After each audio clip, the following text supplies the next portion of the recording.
Hello, everyone. So I know folks are still filtering in.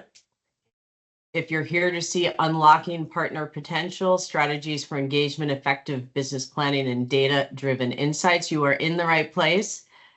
Good day, good morning, depending on where you're joining us from. So happy to be here with you guys. We're just going to get started in a minute or so. Good morning, Nancy. Good to see you. Thank you for putting your good morning in the chat.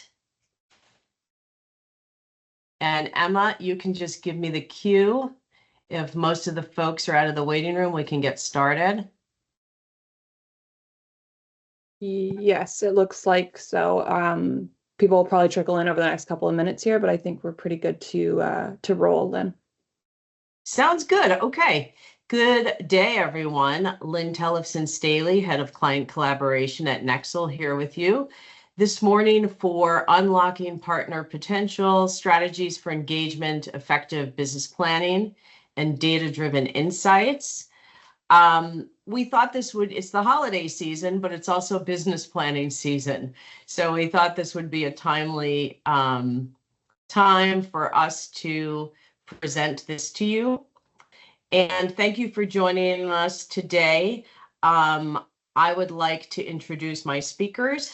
First, I'll introduce myself. For those who don't know me, my name is Lynn Tellefsen Stehle, and I'm Head of Client Collaboration here at Nexl, where we help clients leverage our technology to make business development and marketing easier and more effective for both the teams that support lawyers as well as lawyers, so that they can focus on growing and developing their relationships and their business. And my journey began some time ago on the legal technology side, where I spent a good deal of time developing and marketing intellectual property software before going in-house to lead marketing and business development for 3 Am Law firms. And I'm really happy to be here today to learn and share with Chris and Barbara and hopefully all of you. So please join me in welcoming Christopher Newman. Chris is the Senior Director of Business Development and Client Solutions at McDermott, Will & Emery. Chris joins us from Boston this morning, and he brings with him a wealth of knowledge and experience in law firm business development and operations, building and leading award-winning teams and initiatives for several Am Law 40 firms over the last 20 years or so. Chris serves as the president of LASSO and is the past president of Legal Marketing Association's Boston chapter. And we're really fortunate to have Chris with us today as a leader and builder of highly functional and very well-respected business development teams. Welcome, Chris. It's great to have you join us this morning. I appreciate it, and I look forward to sharing in this conversation with you and Barbara today. Sounds great. And I'd like to introduce Barbara Koenen, who is a professional services consultant at Nexl based in Dubai. I like to say that Barbara is my EMEA-based counterpart. And Barbara has vast experience in the legal sector, both internationally as well as regionally, most recently as the Business Development Marketing Director for the largest law firm across the Middle East and Africa. And after successfully implementing Nexl at her last firm, Barbara now advises our clients on how to transfer their business development and marketing processes to Nexl. So a lot of change management too. And Barbara has dedicated herself to helping lawyers and other fee earners to develop sustainable business development practices. And she's the author of Beyond Billable Hours, where she shares her passion for these practices, offering valuable insights to professionals at all levels. Please join me in welcoming Barbara. Welcome, Barbara. Thanks, Lynn. I'm very excited to be here and sharing experiences with you and Chris. Fabulous. We all are in the throes of the business development season at law firms. And so now is the time, and also throughout January, where folks are looking at, what worked for them last year, what their focus is for 2025 and the year ahead. And for all of us who support our lawyers in growing their relationships and growing their business, Now is the time for us to consider the resources that they need and to enable them and facilitate the entire process. And so today we're going to cover 3 topics of conversation related to operationalizing business development at law firms. And before we jump in, just a couple housekeeping. We're going to look at kind of equal time for each of these 3 areas. We would love to hear from you along the way. So please feel free to put your questions or comments in the chat. We're also going to run a few polls, some audience polls, because it makes it more interesting and it's useful to see where other folks are at. And after working with hundreds of lawyers over the years, I'm confident you'll agree that there is no one path to success. Each lawyer's journey is unique. And so the more we share with one another, the better we can do our jobs in enabling them in their business development. So we hope that you participate in some polls. We'll give equal time to these 3 areas. And please share and ask anything you need in the chat. We have reserved a few minutes at the end also for Q&A. So if you prefer to do that, that's great. All right, so what are the 3 topics? Topic number 1, engagement, which is always, or almost always in my experience, cited as a challenge, ongoing challenge. So we're going to talk a lot about culture and some of the facets of culture. Structure. So topic number 2, what does effective business development planning process look like? And topic number 3, technology. How can we use data and process for better business outcomes? So we're going to talk about all 3 of those in that order, and we're going to spend about equal time on each. Okay, and we have Emma here with us this morning running the show. Thank you, Emma. And we are going to start with our first topic. So what is when we say positive, what does a positive business development centered culture look like? And, when we talked, we had a discussion obviously about this topic, several discussions, in fact. And one of the aspects that kept coming up is you need to have an infrastructure upon which to build. And that infrastructure has several tenets to it that we think are essential, that we thought would be worth sharing with everyone today. So I'm going to start with that question at the beginning. What are the essential elements of an effective and positive business development culture? And I'll start with Chris. What do you think?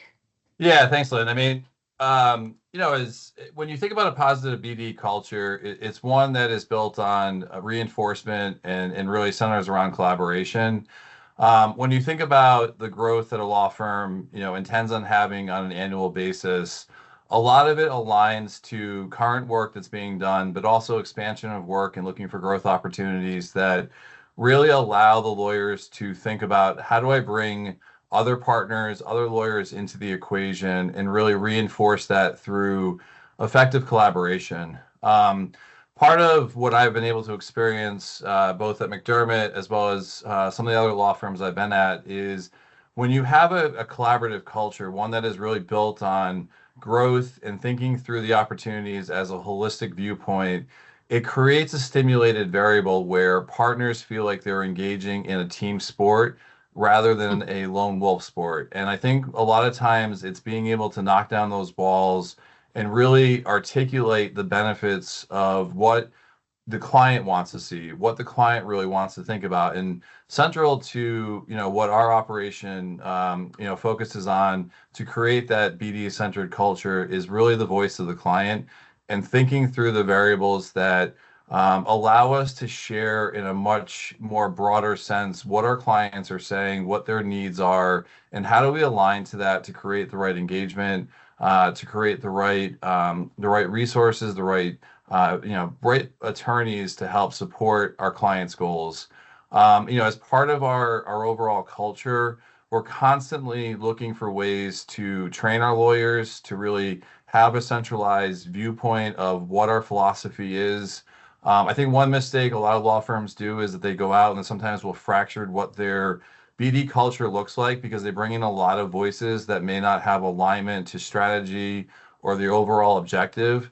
I think one of the variables that we've done really nicely at McDermott is take a step back and say, what do we want all of our lawyers to embrace and to really lead with? And that has been, looking at more of a centralized approach in our overall strategy and not having that fractured perspective. And I think that's something that law firms can learn from. That it's not about just checking the box of we brought someone in to teach a new skill or to really think about how BD can be harnessed in a different way. It's stepping back and really coming up with a cohesive educational program, and then having the reinforcement through success stories, through top-down leadership messaging, through celebration of collaboration, stimulating through origination credit and other things that tie back to the financial variables. But those are all components that if you don't take that step back in the initial viewpoint of what your strategy is, it can get disconnected very quickly. And at that point, you're kind of working against, the forces, right, to really move in the direction that you want. So those are some of the variables that I've learned, especially over the last 7 or 8 years being at McDermott to drive that positive BD-centered culture. You make it sound so easy. I love it. But I think I'm going to go out on a limb and say that I believe that most folks can relate to some of those pain points, right? Those common pain points that you just mentioned. And so having unified communications, unified vision, and providing the right training and development along the way, it sounds like are keys to building that foundation. Barbara, what do you think? Yeah, I couldn't agree more, and particularly on the collaboration point. And we will have all heard the common saying around cross-selling, and we all need to cross-sell, and this is how the business can grow. But effectively, it's more what Chris said around cross-collaboration, which is probably something quite different. And it means that we, rather than sort of like sending and selling to our clients things that they may not necessarily need, but just for the sake of us, ticking the boxes and making sure that we have pushed as much as what we have as a firm onto our clients in a way, is probably not the right approach. Whereas what Chris has said as well is around collaboration. And we all know Heidi Gardner's books, obviously, on collaboration and what that means for firms if they do this really well, and it actually helps them achieve a better bottom line result.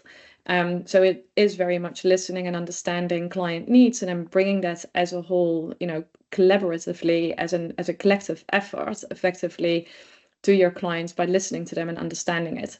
I would also add tools. I think we need to give lawyers the right tools to be able to do their business development effectively and efficiently.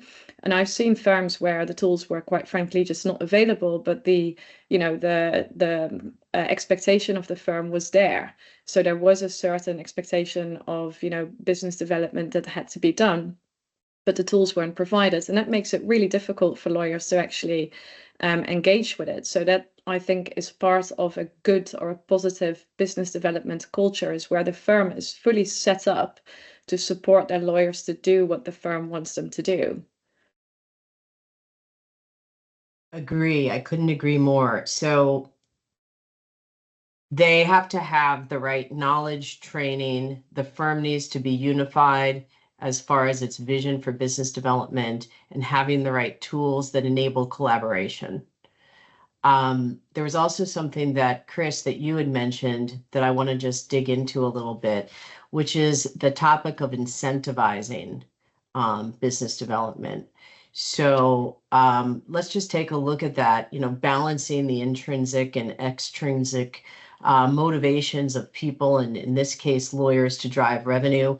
I know there are I've worked with firms that have time budgets, bonuses, contests of sorts, expense reimbursement. Let's just talk a little bit about the role of incentivizing BD. We'll start with Barbara, if that's okay. Yeah, I mean, we've taken different approaches to that actually.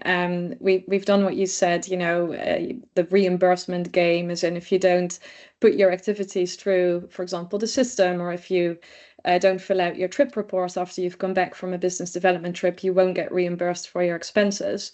That to me, I mean, it's an effective way, but it's quite a harsh way, and it's not necessarily a very positive approach. So if you want to take a more positive approach to, you know, a BD-centered culture, I suppose you need to use positive reinforcement. I think, Lynn, you and I have spoken a lot about not all lawyers are the same. Not all lawyers are, you know, very good at business development. We have to sort of like make sure that we nurture those that, you know, have shown a particular interest in business development. So that plays a key role in how you approach these incentivization programs.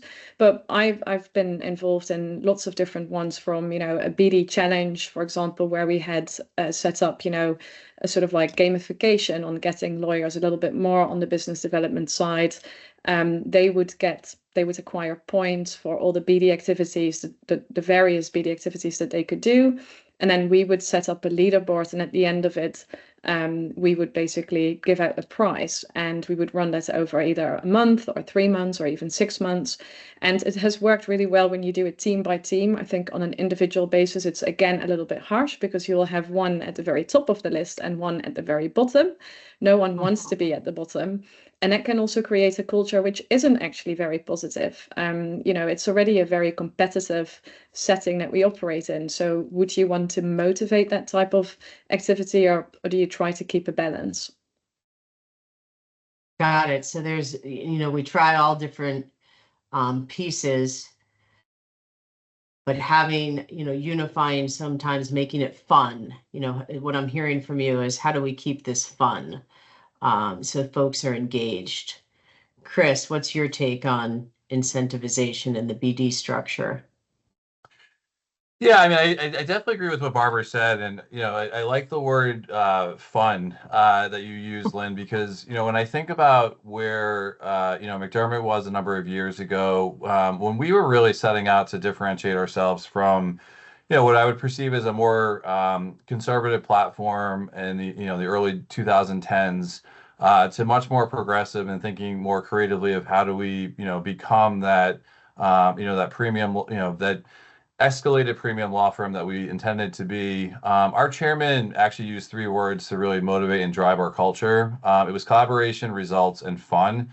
And I remember like stepping back when I heard that and thinking to myself, wow, you don't really hear a chairman of a, you know, multi-billion-dollar law firm use the word fun to really motivate people. But I think that's a key ingredient that, you know, sometimes we lose perspective of. And, you know, the gamification, or you know, other derivatives of that, you know, does create a cultural sense of belonging. And I think a lot of times when you look at the cross-sell opportunities, that sense of belonging to something that almost feels like an extension of family. I don't want to overstate that, but there's a sense of pride, right? And there's a sense of you know, really representing the brand in the marketplace with the intentions of what we drive as a culture.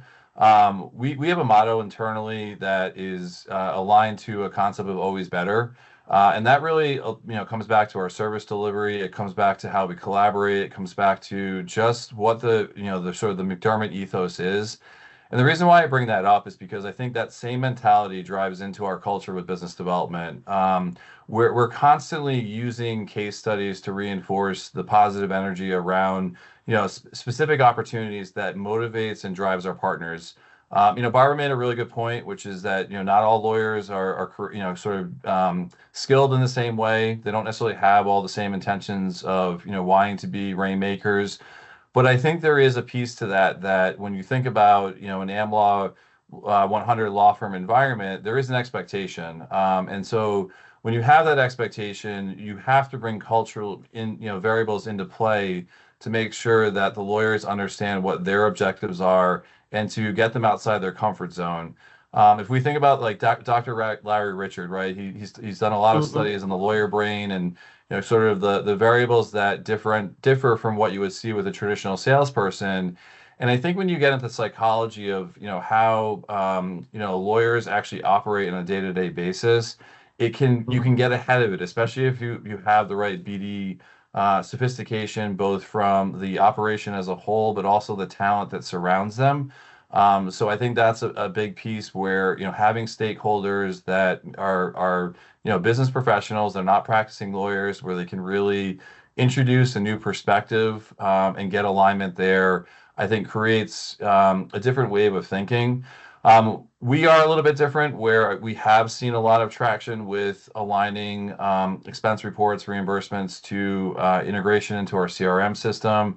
We also have a very defined approach to how our lawyers involve themselves with McDermott events. One of the things that does differentiate us from other law firms is the quality of our events. It's something that we consistently hear in our client feedback. And so our lawyers want to be part of that experience. They know that the benefits are there. They know that there's a lot of upsell opportunities on their end. And so as part of what we require for our lawyers to even participate in one-off events is actually having specific business plans of what their intentions are, of what they want to accomplish over a set period of time during that event. That is measured, that is then rolled up into a much more centralized dashboard that we then analyze and assess, was this, did it deliver the value that we intended? Did we achieve the ROI that we wanted? And really being able to also track the impact that our BD team has on our overall operation. So, this is when you start getting into the data and having a cleaner look at, what's actually happening, not just taking word of mouth, relaying of information, but saying, okay, here are the opportunities that came from this particular event or activity. Now let's track it through and make sure that we're providing the right engagement to hopefully get to that point where it is beyond that consideration phase and actually moving into that buying phase. Got it. There's a lot there, and I loved hearing about the fun piece. But I think, and I will share that Nexl CEO also mentions fun in his leadership of us as a team. So, it's really important actually to help folks to be comfortable in whatever business development that they're comfortable doing. So you started out by mentioning how, not everyone has the same proclivities or interests or skill level with, engaging in business development activities. And that might also be a good time to just talk very briefly about client development and business development as kind of separate. So you look at your team and you look at providing the knowledge and the skills and giving to them the tools to help them to track and engage, participate and measure and plan. And some folks are, more comfortable. You mentioned the psychology, and Dr. Larry Richard. We're all familiar with his work, and that maybe there isn't as high a comfort level in participating in these activities, but also consider that, the lawyers are mainly focused on delivering, representation and legal services. So that whole piece is hopefully integrated, but certainly something separate kind of to focus on. But I think it's an important distinction in terms of business planning, which we're going to turn to in just a minute. But before we do, I'd love to ask Barbara, can you comment a little bit on your experience with client development versus business development, and also any of what Chris has commented on, which was a wealth. My brain is still catching up with you, Chris. Yeah, no, absolutely. I mean, the things that Chris has said, particularly on sort of like positive reinforcement, I think is, a bit of a summary of what stands out for me, at least. And I think that's absolutely right. And the positive reinforcement can come in very different ways. And I think just showing success, as a team, and obviously having fun whilst achieving those results and that success is key to keep on going. It's very motivational, right? If you see a lot of positive news from your colleagues, if you see yourself featured across the firm in, for example, newsletters or things that you've done well, but even at the end of it, when it's measured in a more, sort of like appraisal-like approach, where I've worked with firms where partners were appraised based on balanced scorecards, and part of the scorecard was, business development. And how do you track that level of success on business development can have different ways for different firms. It depends on what's really important to them. And those two items that you've just mentioned, client development and business development, are two different, quite bespoke things that would come into a balanced scorecard to rate or rank partners on BD in the previous firm where I've worked. And that would include, obviously, client development, with regards to building and further developing relationships with particular contacts that they have and that they see are going to be very beneficial to the firm in the long term, relationships that can expand into many different ways. Those people and contacts have their own contacts, their own network, and before you know it, you enter into some sort of snowball effect, which has a positive result on the firm. And then if you combine that with bringing in your colleagues, as we said earlier, the collaboration aspect, then, it's going to be big and grand. And, Heidi Gardner, to go back to her again, she didn't just become very famous for, writing this concept of collaboration in the books that she wrote, but because it actually works, right? It's proven success. And that's the key to it. So I think focusing on, client development, where it's really key to understand those relationships inside out. And I know, Chris, from speaking with you earlier, McDermott is super strong at that, right? This is where you really excel. And I'd love you to share that with the audience. So I'm not going to steal your thunder on that. And then we obviously have business development, Lynn, as you said, where for me, that's more about, developing specific, service lines, for example, or looking at a broader picture with regards to a particular, a sector team approach, or introducing new things to the market, fine-tuning your go-to-market strategy. So that would be a little bit different from proper client development. But as I'm speaking about this, Chris, I would really love to hear from you again on, the approaches that you've taken with your firm with regards to client development specifically, if that's okay. Yeah, happy to share that. I appreciate you teeing that up. As I mentioned before, I would say roughly about 6 years ago, we really doubled down on investing in a robust client feedback program. I think by leveraging both a survey approach as well as a, more in-depth client feedback kind of in-person interview program, it's given us perspective that really has been able to dive into accounts in ways that you really hope that every law firm is deploying. When you have those variables and you have a specific scoring system that allows you to, really look at it from, not only a cumulative perspective of, how did this client score out on things like budget or, responsiveness, things that really kind of drive that client service element. It also gives them a chance to give you an open-ended feedback on things where they either want to see service improvements. So one thing that we're going to be focusing on this year is CX and really looking at that customer experience and journey, so we can fine tune it to, again, differentiate the overall platform itself.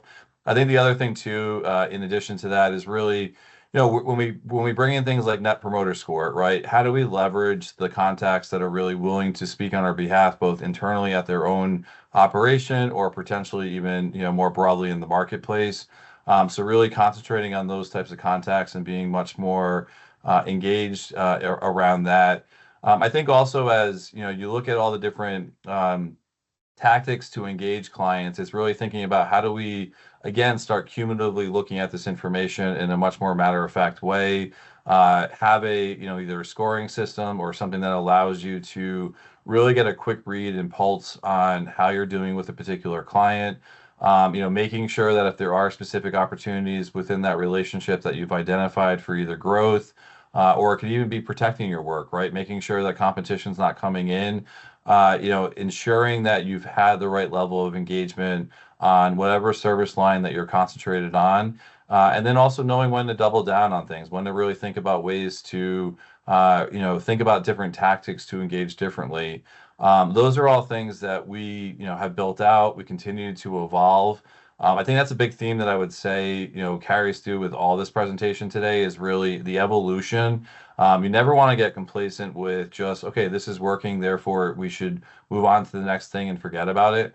We're constantly fine-tuning our operation in ways to make sure we're getting the right data-driven insights.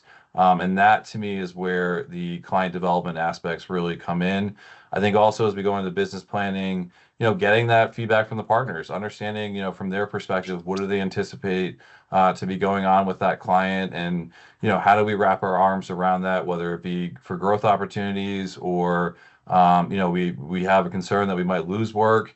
And so those are where that business planning aspect that we'll transition to in a couple minutes comes into play to make sure that you're really responsibly looking at, the opportunities, and not just that, throwing spaghetti at the wall, but putting a much more sophisticated operation around what does client growth look like for that particular account. Beautiful. And that's a beautiful segue to turn to the business development planning section. So we're going to turn to that. But before we do, let's just ask a few questions of you guys. So engagement, does your firm offer business development training for your partners? And Emma, do we just put something in the chat, the number in the chat? There we go. Beautiful. So that's the question. Does your firm offer business development training for your partners?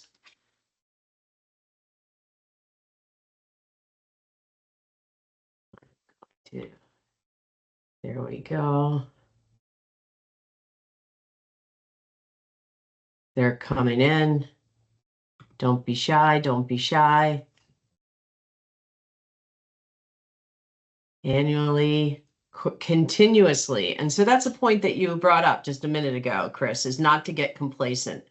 And I think that's really important takeaway for everyone today. Every firm I've worked in has had some level of that. And it's a very difficult, very human, but very difficult to manage, especially in today's world where we have who knows how many notifications of the collective group on this webinar in just the last 30 minutes or so. It's so difficult. So I think that's important. All right. Well, we're going to have to turn to our next question. Thank you, the folks who weighed in. Let's take our next question. We can still keep with that. Okay. How are business development activities tracked and rewarded at your firm? And we heard from both Chris and Barbara, and I'll share that at the firms I've been at, there's been a mix of ways that business development was recognized and tracked. Okay, a couple coming in, 4 responses. That's it. Come on, guys, don't be shy. There we go. And it's such an important area too, because keeping a positive culture is really important. Chris, you mentioned internal case studies. I think that's great. You mentioned net promoter score. So what are the ways that we can kind of quantify and qualitatively and quantitatively look at what our collective engagement is and where there might be opportunities for stronger collaboration, and then also on an account by account basis? Uh-oh. Thank you, Sarah. Great to see you. I have your message. Yeah, so if it doesn't work, you can feel free to put it in the chat, tied to compensation. I've worked at a firm where there were internal stipends as well for business development, and there were different levels for partners, mid-level associates, senior associates, and junior associates, so and counsel. So it was at different levels, and there's a business development budget that was individual, and then there were practice budgets, and of course there was a firm budget as well. Got it. Thank you, guys. I see the responses in the chat. Let's go to the next question. How do you think your firm's culture affects attorneys' willingness to engage in business development? And so, I think, Chris, you mentioned team sport and providing the training, the knowledge, the sharing across the firm. And having folks understand that they're embodying the firm's brand as providing the service delivery that clients expect.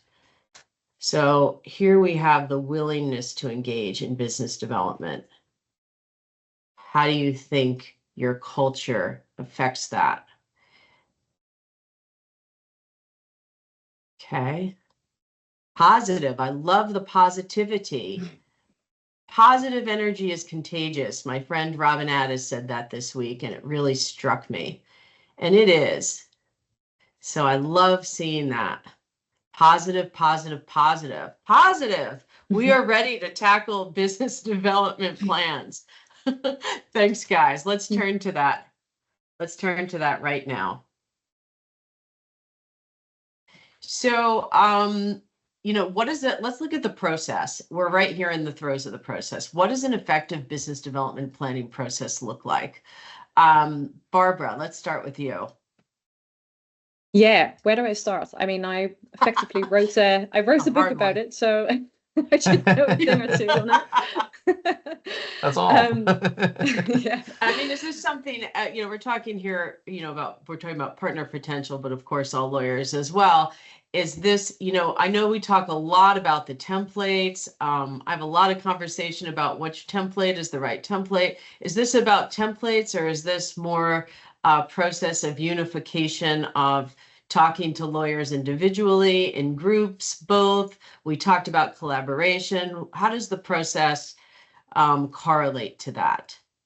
Yeah, I would say templates are only just a means to get some structure around all the responses that you would get from partners effectively, right, when they start to do their business planning, but that's just not it.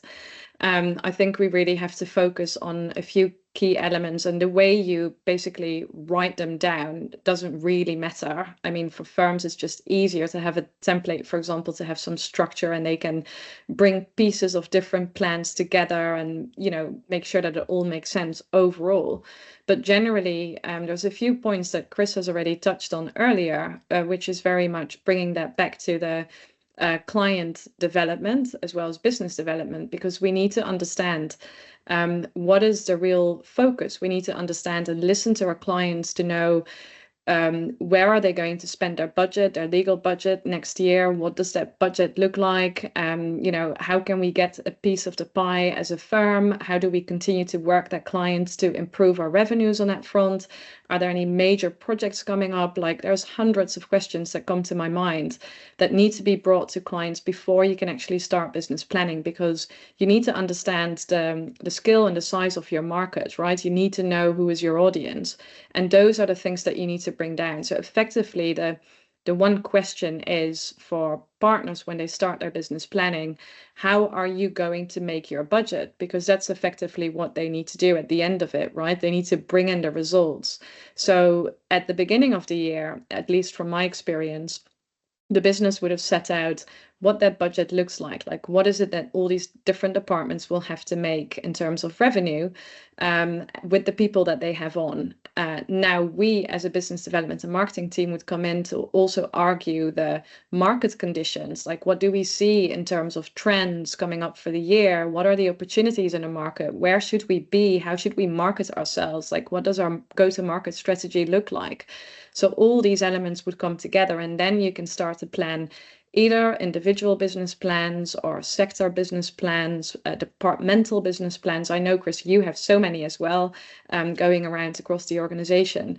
But it's important because effectively what you do is try to answer that question: how are we going to make our money this year? And that goes down to the clients, because those are the people that we want to work with and that we know they will have, problems. We will come up with solutions for them, and that's how we make money.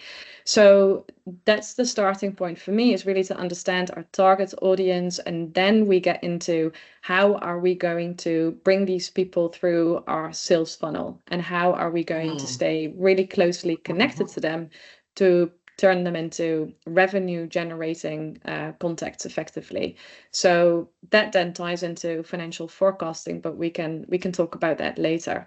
But business planning is essential. It's a guideline, but it's not something, and this is a misunderstanding, I think, which is set in stone. It's effectively a live document that you start at the beginning of the year, just to have a dot on the horizon, right? You need to have some level of focus, because you also need to know, how are we going to market ourselves? And that's not going to be, you only have limited resources to do that. So you need to make sure you can make the right decisions. You can only make the right decisions if you know what your audience looks like. And then there is a whole aspect of bringing in that data and really understanding more precisely and accurately what the business can really do and how it can really grow. That's my view on it, at least. Yeah, so it's safe to say, or you correct me if I'm wrong, it's a financial exercise first, right? So you're looking at, how we did over the last year. What do we think we're going to do next year? What do those forecasts look like? And then the process itself is one that is perhaps defined and driven by not the finance team, but by the business development folks, and helping folks to get to where they want. Some of what I've seen, Chris mentioned earlier, and I'm going to turn to ask him in a second about this, but he mentioned also having a business plan centered around a high impact event. And that just triggered my memory, and that sometimes working on business planning, I've seen so many very general objectives, like grow revenue in the securities litigation practice by 10%. And it's so difficult to kind of wrap your head around a very general goal like that.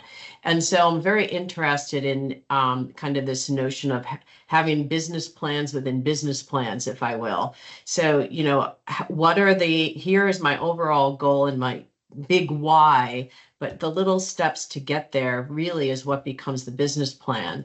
And it shouldn't be a dusty document that sits in a drawer, but it's something that you look at on a day-to-day basis, and hopefully use technology to gain visibility and facilitate with engagement data and relationship intelligence data, which we're going to turn to in just a minute as well. We're going to move swiftly along because we're running out of time. But Chris, what do you think of that? Is this a top-down kind of process on the financial side, and then there's a defined process for helping each individual partner understand their business development for the year ahead? Yeah, I mean, I think what Barbara said really summarized it perfectly. I think when a lot of times where poor business planning can come in is when you're not really tying it back to the financial forecasting and really thinking about how the firm's going to make its money. Almost to your point, Lynn, where a lot of times it's like, okay, we want to grow, IP litigation by 10%, but there's really not numbers that align to, okay, this is where the best opportunities lie. Here are the ones that may convert, and then here are the ones that are less likely to convert. I think of this as a very fluid process. Barbara made a really good point about exploring with clients, much more directly than what a lot of times partners are willing to do to start.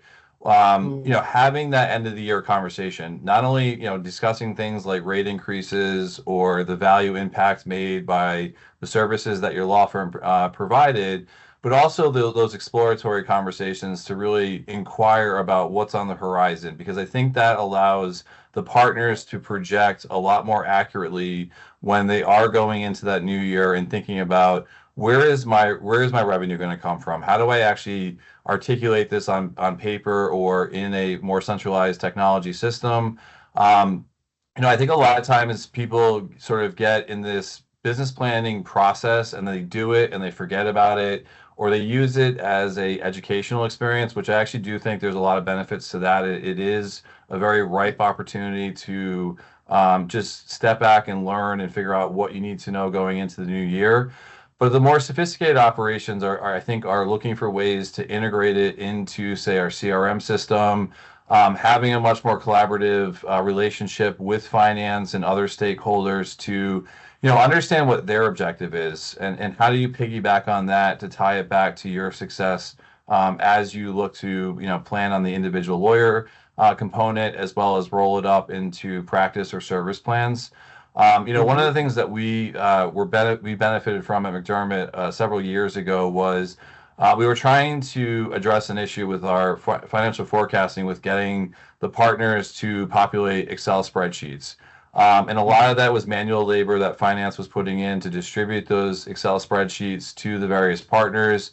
And as that problem became more of a centralized need for a solution that other departments could come in and help course correct, we actually saw it as a massive opportunity to align business planning with financial forecasting so that we could integrate the actual process itself into our CRM system. And that allowed us to collect this information in a much more dynamic manner.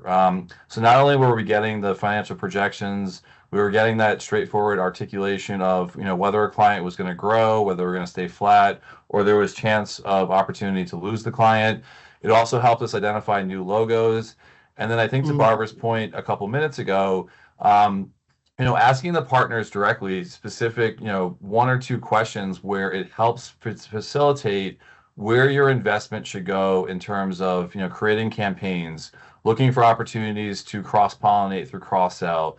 What are those VUCA events or those budding issues that are going to drive new opportunities that may not be surfaced just yet. And I think that's where those operations start to become much more dynamic, because when you bring that information into something like a CRM system, and you can create living dashboards for each individual lawyer, but then also give the business development team access to understand how is partner X doing with their business plan, how is the practice doing overall, once you roll up that data and see it from a more holistic viewpoint. And then that allows you to create that much more natural pipeline, right? So that when you engage in those one-to-one conversations with partners, you can go in, you can access the dashboard, you can see exactly where their engagement and activities have happened, and there's alignment there. You can help make recommendations on maybe where there's an opportunity that they lost sight of, or maybe not thinking through the sales process and what that next step looks like. So I think when you start to really kind of step back and say, okay, what are we trying to get for data? How do we make sure it's living data and drives those next conversations, but then also rolls back into helping a group like the finance department to be more accurate with their forecasting. That again is where that collaboration comes in, and really thinking through how do we unite our objectives in a way where everyone benefits from a much more sophisticated approach. Those are great observations and shares, and that's cross-departmental collaboration that resulted in that. Also, the focus and visibility. So focus, the visibility lends focus, and once there's focus, then the BD folks can help to facilitate the activities, which keeps it sustainable and alive for each lawyer, right? So they feel supported and continuing, like I think you use the word natural, Chris, which is really, I think, important as well. And the visibility, reporting, dashboards, these are all words I heard, and we're going to jump right, because in the interest of time, let's jump into technology. So Emma, if you wouldn't mind just jumping us over to the technology, because it's the natural intersection. So how is technology facilitating and enabling all of the functions of business development? And really, you just mentioned cross-departmentally as well. So let's start. You mentioned CRM a couple of times, and I know, Barbara and I work often with clients on reporting and dashboards and KPIs, and those data points that are informing the entire business development operation. So what data, and I'm assuming, well, let's start at the beginning, CRM and ERM, is that a requirement for operationalizing the business development function? Barbara or Chris? Barbara, you go. I would definitely say so. For me, it's been key. I think aligning that financial data, and generally, I wanted to point out a very interesting statement also Chris made, is around alignment. That's what it's all about. All your business development activities have to be aligned with the firm's objectives and goals, and those objectives and goals are also financially. So I think it's really important to have those systems integrated, if possible, because that will give you the full picture. And we've touched on that at the very beginning. It's all about data. And I think that's a key element of what the technology can then bring to make more informed decisions. I mean, I speak about this all the time, and it's just, firms sit on a gold mine. We just have to bring it all out for them to see it and to then use it so that they can move things forward. But Chris, I'm very, interested in your views on that. Yeah, I mean, I very much echo what you just said, Barbara. I think as data becomes richer and there's more opportunities to, again, cross-pollinate data from other departments, having access to either, a data warehouse, or if you're lucky enough to have a data lake or even lake houses, I think those are all variables that are allowing also the dynamic elements around the data be more integrated with Power BI tools, to really get a different look at client profiles. One of the things that we're moving into this year is really taking, those different, obviously CRM for us is our most robust data, set. It obviously integrates with a lot of different, firm-wide tools that gives us a more holistic perspective than anything else. But also as we, get into something like experience management systems like Foundation, we start looking at third-party APIs. Creating that next level of sophisticated analysis with things like Power BI or whatever the next advancement is, that's giving a much deeper perspective to allow people to really understand the client relationship in ways that have never been possible. Obviously you want to have generative AI overlays that will start to emerge over the next, I think next couple of years.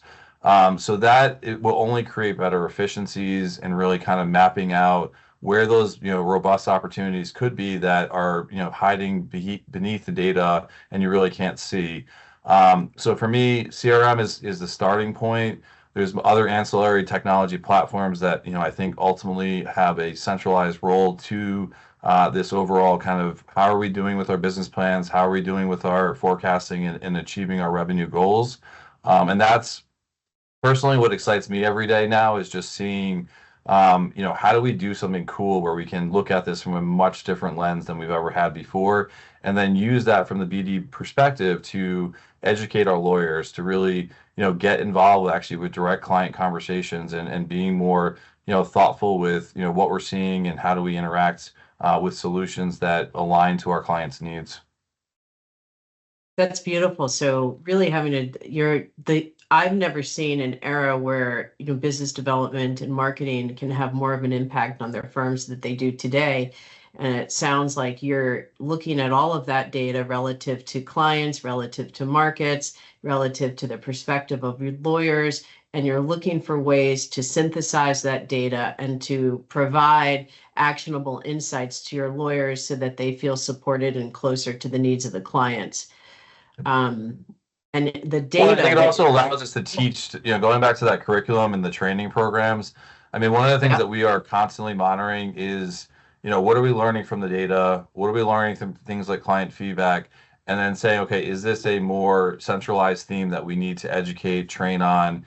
And, I think as that continues to build up, there's just a lot more opportunity to get, those folks that are not as comfortable with business development to feel like it is something that is teachable and it's a skill set that with enough repetition, you can actually move the needle on it. And I think technology, again, allows you to be much more thoughtful in how you approach bringing that entire population along. Got it. Yeah, I would agree 100%. So you're looking at also from the perspective of themes, market themes, or whether these are client-centric to one or two clients, and you're helping to bring that across to the firm. Love it. And Barbara, talk to us about some of the data. I know you have a lot of experience with reports and Power BI reports and data. I mean, if there's one person who loves the data and uses it well, it's you. So talk to us about that. Talk to us about the data that informs business development.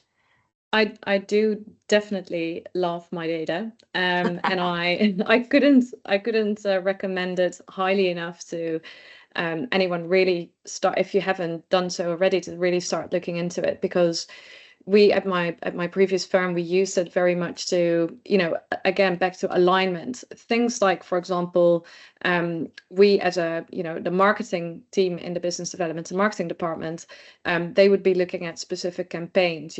We as a country in the Middle East, the UAE has been very attractive for various businessmen across the world to come in to set up their businesses. So running huge FDI campaigns to attract that level of business and really focusing on the corporate structuring team to put them on the radar externally because they would support with business setup, etc.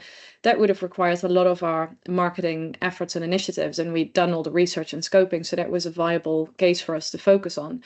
But then I want to make sure it actually makes sense, right? So we managed to track all of the opportunities that would be coming from such a campaign and see the requests and inquiries coming through, whether through the chatbot on the website or through forms that we set up on the website, call to actions across multiple different marketing channels, and then link that back to the actual campaign. Because Chris has said it before, like, we want to track our ROI eventually, right? We're not just doing it for the sake of doing it, but things need to actually give us a result. It's no longer just window dressing and we've ticked the box and our brand is out there. It needs to be a lot more than that nowadays, which I fully agree with. And one way to do that is to use technology. So we, at my firm, we implemented Nexl, and we managed to actually translate all of that data into useful information to make more informed decisions. And we could marry one with the other. Like, yes, we've done that campaign. We see the results come through on the opportunity side. If I wouldn't have seen those results, I would have been worried. My campaign probably wouldn't have worked, So this is a justification for the expenses that we've made on that particular, or the cost that we gained on that particular campaign, to make sure it all makes sense. And it's just one very simple example, but I can go on forever on opportunity tracking and making sure that you basically speak, collaboration with the finance department. We had the finance department fully tapped into Nexl to make sure that they completely understood the forecasting for the business, like all the opportunities that came through our platform that we've put in. It's actual, it's an actual opportunity. It's the pipeline. We need to make sure that we move this across the funnel in actual business and actual money. And that's information that the finance department could well use to make sure that we do more accurate business planning at the end of the day as well.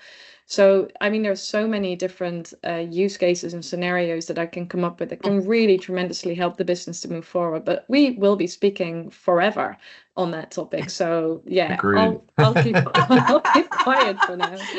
And we're unfortunate, and I love it. I could talk forever about it too. We are really running up against the clock. We only have a couple minutes left. I know we can stay on a little later. I'm not sure anyone else can, but we do have one question in the chat, and want to just invite anyone to ask any questions that they would like. And the question in the chat is, do you recommend any best-in-class CRM systems or tools? And of course, my answer is unequivocally Nexl. I love to share Nexl with my network because it was the product I always wanted, and it didn't exist when I was in-house. But can ask Barbara and Chris as well. Yeah, I mean, I'm super biased, obviously, but I joined Nexl because I love the system so much. I have firsthand experience implementing it in my previous firm, and I can well say, having worked with probably most of the CRM systems out there, that this is by far the best, most intuitive, designed for law firm and lawyer use in particular. So I absolutely love it, and that's the reason why I'm here.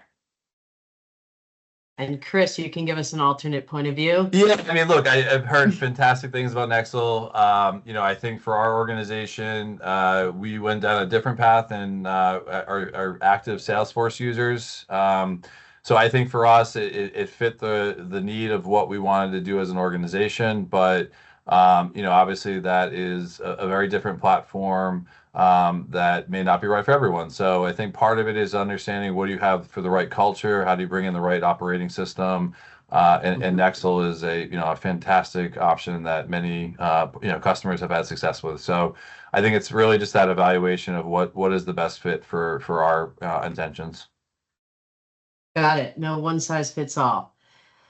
So we are right at time. I want to say thank Barbara and Chris and everyone who's on this call. I'm sorry we didn't get to our last polls. Please reach out if we can be of service to you in your business development planning.